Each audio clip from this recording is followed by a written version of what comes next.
أما بعد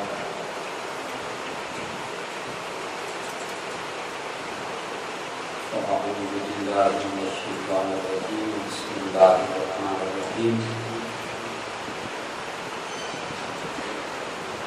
وننزل من القرآن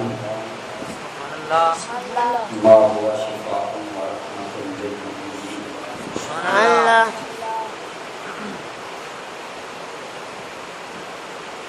إن الله وملائكته يصلون على النبي يا أيها الذين آمنوا صلوا عليه وسلموا تسليما اللهم صل على سيدنا مولانا محمد وعلى آله وسلم. بلند آواز کے ساتھ مجھے سلام کرنا ہے.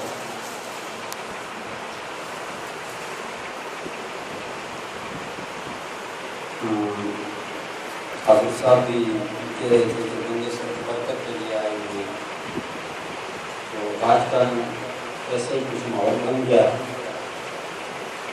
کہ ہم لوگ دنیاوی نظموں میں تو بڑے ذوق و شوق کے ساتھ جاتے ہیں اور ایک ہجوم سا وفا ہو جاتا ہے دنیاوی نظموں میں. لیکن جب ایک دینی مذہبی اللہ رسول کے ذکر کی محفل چلتی ہے تو پھر ہماری کثرت کی جو تعداد ہے وہ اس کی یہ حالت ہو جاتی ہے. بہرحال میں یہ سمجھتا ہوں کہ محمد کا غلام ایک ہی کافی ہوتا ہے اگر اس کے اندر سننے کا ذوق اور شوق ہو تو. آپ کی تعداد جتنی بھی ہو, تھوڑی ہو زیادہ ہو, اس سے میں سمجھتا ہوں کچھ فرق نہیں پڑتا. اگر تھوڑے لوگ بھی ذوق کے ساتھ سنیں اور ذوق کا اظہار کریں تو پھر وہ جو خسارہ ہوتا ہے وہ پورا ہو جاتا ہے. تو یہ بات بھی میں حضرت صاحب سے کہہ رہا تھا کہ اعتکاف پر بیچارے پردوں کے پیچھے بیٹھے ہوئے ہیں, ڈسٹرب ہو رہی ہیں. ہم نے محفل سے جا کے ان کو ڈسٹرب کیا ہے, لیٹے ہوئے ہیں بیچارے. تو اگر وہ باہر نکل کر بیٹھ جائیں گے تو اعتکاف نہیں ٹوٹے گا, کیونکہ یہ مسجد کے اندر ہو رہا ہے. تو اللہ اور اس کے رسول کا ذکر سننا یہ تو عبادت ہے. وہ اگر بعد میں کے سامنے بیٹھیں اور سنیں ہمیں تو اس کا انہیں دگنا اجر ملے گا. تو پردوں کے پیچھے سے باہر آ جائیں, ڈسٹرب نہ ہو معذرت کے ساتھ. تو ذوق اور شوق کے ساتھ آپ حضرات درود و سلام پڑھیں تاکہ سننے والے لوگ جو باہر ہیں وہ بھی یہ سمجھیں کہ مسجد بڑی ہوئی ہے اور جتنے بھی ہیں جو بیٹھے ہوئے ہیں تھوڑے ہیں زیادہ ہیں, وہ ذوق والے لوگ ہیں, عشق والے لوگ ہیں, محبت والے لوگ ہیں. تو جن کے دلوں میں عشق ہوتا ہے وہ جاگ کر سنا کرتے ہیں. بلند آواز سے محبت کے ساتھ پڑھ دو صلی اللہ علیہ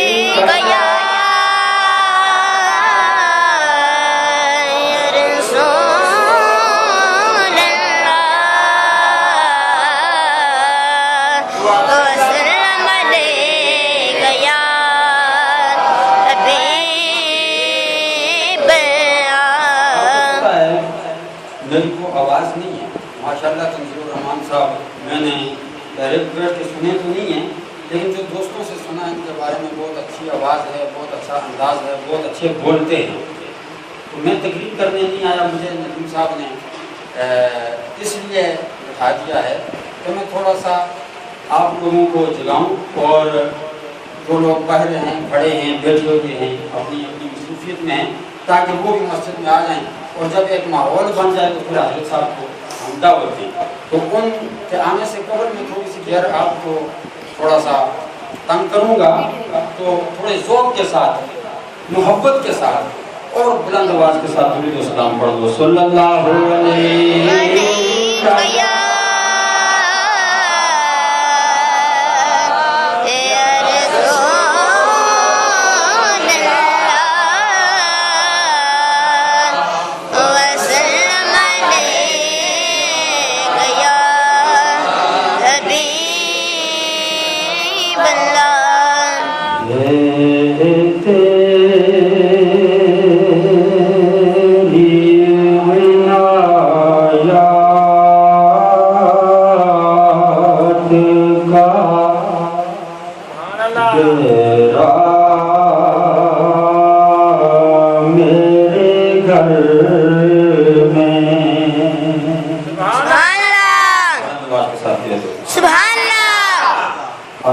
میرے گھر میں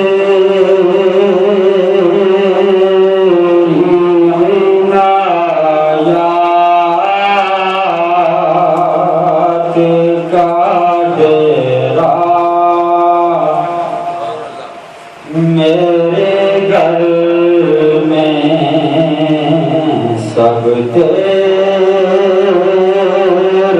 ہے کچھ بھی نہیں میرا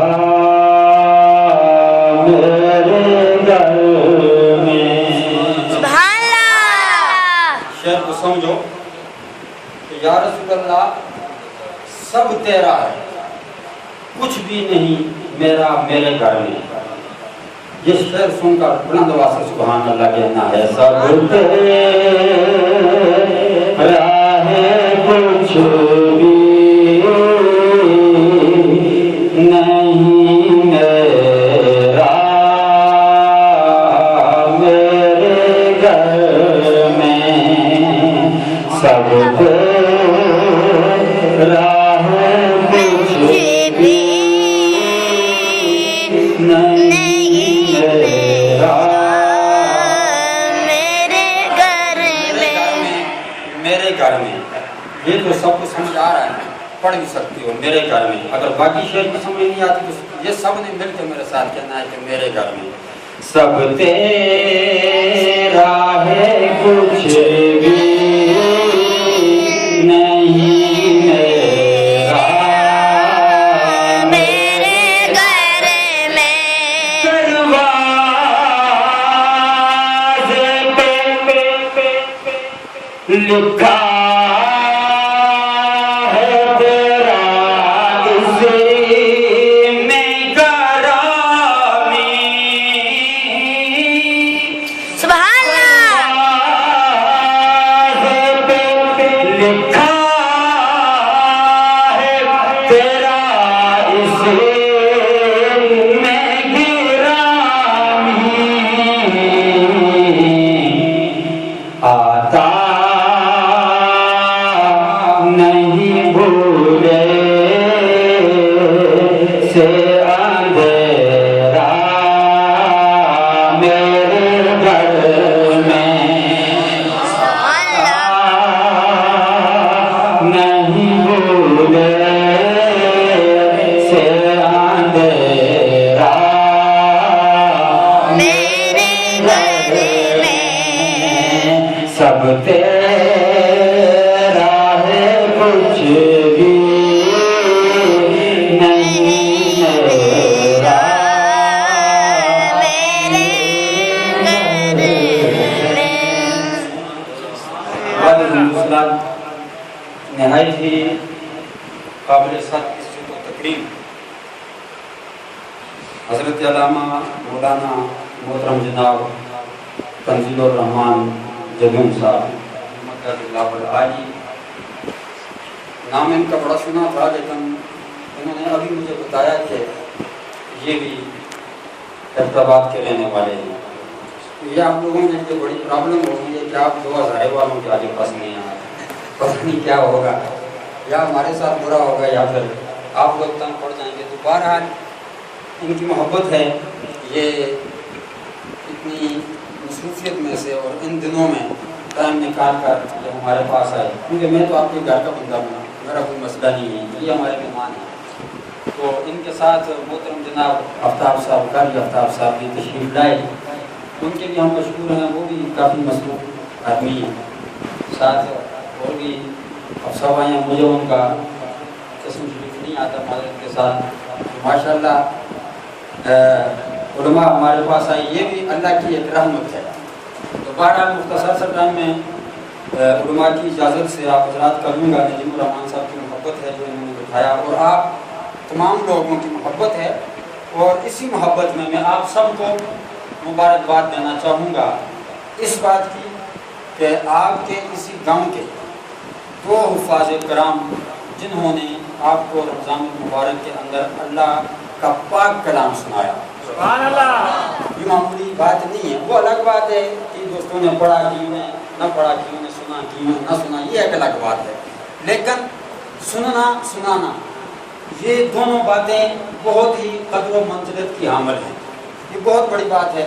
حافظ عامر صاحب، حافظ مدثر صاحب، یہ اس کا اجر جو ہے، حافظ عامر صاحب کے جتنے بھی ابا و اجداد عزیز و اقارب فوت ہو چکے ہیں، اس کلام کا ثواب ان کو اس دنیا میں بھی اللہ دے رہا ہے اور صبح و قیامت تک ان مرنے والوں کو بھی اللہ عطا فرماتا رہے. سبحان اللہ. حافظ مدثر صاحب ہیں، ان کے والد صاحب بھی فوت ہو چکے، اور میں سمجھتا ہوں یہ سارا کریڈٹ اور جتنا بھی اجر و ثواب ہے وہ مدثر کے والد صاحب کو جاتا ہے. آج قبر میں وہ خوش ہوں گے، ان کی روح خوش ہوگی کہ ان کے بیٹے نے مصلی پر کھڑا ہو کر قرآن مجید فرقان حمید کا پاک ذکر آپ حضرات کو سنایا ہے اور آپ نے سنا ہے. اور یہ سننے کا اجر اور ثواب آپ حضرات کو بھی اللہ رب العزت نے اتنا ہی پورا عطا فرمایا ہے، کیونکہ اس کے خزانوں میں کسی چیز کی کمی نہیں ہے. میرے بزرگوں اور دوستوں، بلا تاخیر قرآن مجید فرقان حمید کی ایک آیہ کریمہ کا حصہ میں نے تلاوت کیا ہے. اللہ رب العزت نے فرمایا وَنُنَزِّلُ مِنَ الْقُرْآنِ. یہ جو آپ نے سنا اور حفاظ کرام نے سنایا، میں بھی سمجھتا ہوں قرآن، آپ بھی سمجھتے ہیں قرآن یہ نام ہے، بڑا آسان لفظ ہے، سب کی زبانوں پر ہے، لیکن ہم نے کبھی غور نہیں کیا کہ اس کو قرآن کیوں کہتے ہیں، یہ قرآن کیوں ہے، اس کی وجہ کیا ہے، وجہ تسمیہ کیا ہے. تو میرے بزرگوں اور دوستوں سنو توجہ کے ساتھ. آج آپ حضرات کو پتہ ہوگا، علماء سے نہیں، علماء تو جانتے ہیں، لیکن آپ حضرات کو میں تھوڑا سا یہ بتاؤں کہ اس قرآن کو ہم قرآن کیوں کہتے ہیں. کبھی ہم نے غور کیا ہے کہ یہ ایک کتاب ہے، اللہ کا کلام ہے، اس کو ہم قرآن کیوں کہتے ہیں؟ اس لیے کہ مفسرین کرام فرماتے ہیں کہ لفظ قرآن، کیونکہ میں نے جو آیت پڑھی اس میں لفظ قرآن آ رہا ہے، وَنُنَزِّلُ مِنَ الْقُرْآنِ. تو مفسرین کرام فرماتے ہیں یہ جو لفظ قرآن ہے، توجہ میری طرف رکھو، یہ بڑے کام کی باتیں ہیں، آپ کے پلے پڑ گئی تو ساری زندگی کے لیے آپ قرآن کا لفظ سمجھ جائیں گے. تو قرآن کو قرآن کیوں کہتے ہیں؟ مفسرین کرام فرماتے ہیں یہ بنا ہے قرآن سے. قرآن کا معنی ہے جمع کیا ہوا. کیا کیا ہوا؟ سارے بول سے جمع کیا ہوا. تو یہ بھی لکھا مفسرین کرام نے کہ یہ ایک ایک آیت کر کے کچھ حصہ کر کے نازل ہوا قلب مصطفیٰ پر، حضور نے غلاموں کو سنایا، غلاموں نے اکٹھا کیا، جمع کیا، اس لیے اس کو قرآن کہتے ہیں. سبحان اللہ. اس لیے اس کو سارے بولو، اس لیے اس کو قرآن کہتے ہیں. لیکن سنو، جو محبت کی بات میں آپ کو بتانا چاہتا ہوں، اس کرۂ ارض پر، اس زمین پر اربوں کھربوں انسان بستے ہیں، انسانوں کی کوئی تعداد نہیں، مختلف گروہ ہیں، مختلف طبقے ہیں، مختلف انسان ہیں، مختلف قبائل ہیں، مختلف قومیں ہیں، مختلف خاندان ہیں. ہر بندہ اپنی جگہ اکڑ ہے، ہر بندے کا اپنا ایک سٹیج، اپنا ایک مقام ہے. لیکن سن لو، سب بکھرے بکھرے ہیں، کسی انسان کی شکل دوسرے سے کبھی نہیں ملتی. کوئی انسان جناب والا ایک کی زبان دوسرے سے زبان نہیں ملتی، کسی کا لباس نہیں ملتا، کسی کی سوچ نہیں ملتی، کسی کا عقیدہ نہیں ملتا، کسی کا علاقہ نہیں ملتا. مختلف ہیں، کوئی سندھی ہے، کوئی پنجابی ہے، یہ پاکستان کے اندر ہی دیکھ لو، کوئی سندھی ہے، کوئی پنجابی ہے، کوئی بلوچی ہے، کوئی پشتون ہے، کوئی کیا ہے، کوئی کیا ہے، کوئی انگریز ہے، کوئی فارسی داں ہے، کوئی عربی داں ہے. سب مختلف ہیں، کوئی بھی ایک دوسرے سے نہیں ملتا. لیکن رب کعبہ کی قسم، یہ قرآن کو قرآن ہم اس لیے کہتے ہیں کہ جو قرآن کو ماننے والا ہوتا ہے، قرآن اس کا فرق مٹا دیتا ہے. اگر کوئی عربی داں ہے، جب قرآن پڑھنے پر آتا ہے تو یہی کتاب پڑھتا ہے. کوئی پاکستان میں رہنے والا قرآن کو ماننے والا ہے تو وہ بھی اسی قرآن کو پڑھنے والا ہے. قرآن نے اپنے ماننے والوں کو سب کو ایک جگہ اکٹھا کر کے، ایک جگہ جمع کر کے، ان سب کو ایک نام دے دیا، سب کا نام مسلمان رکھ دیا.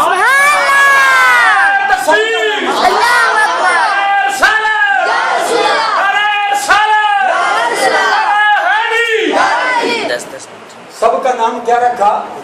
فرمایا ہوا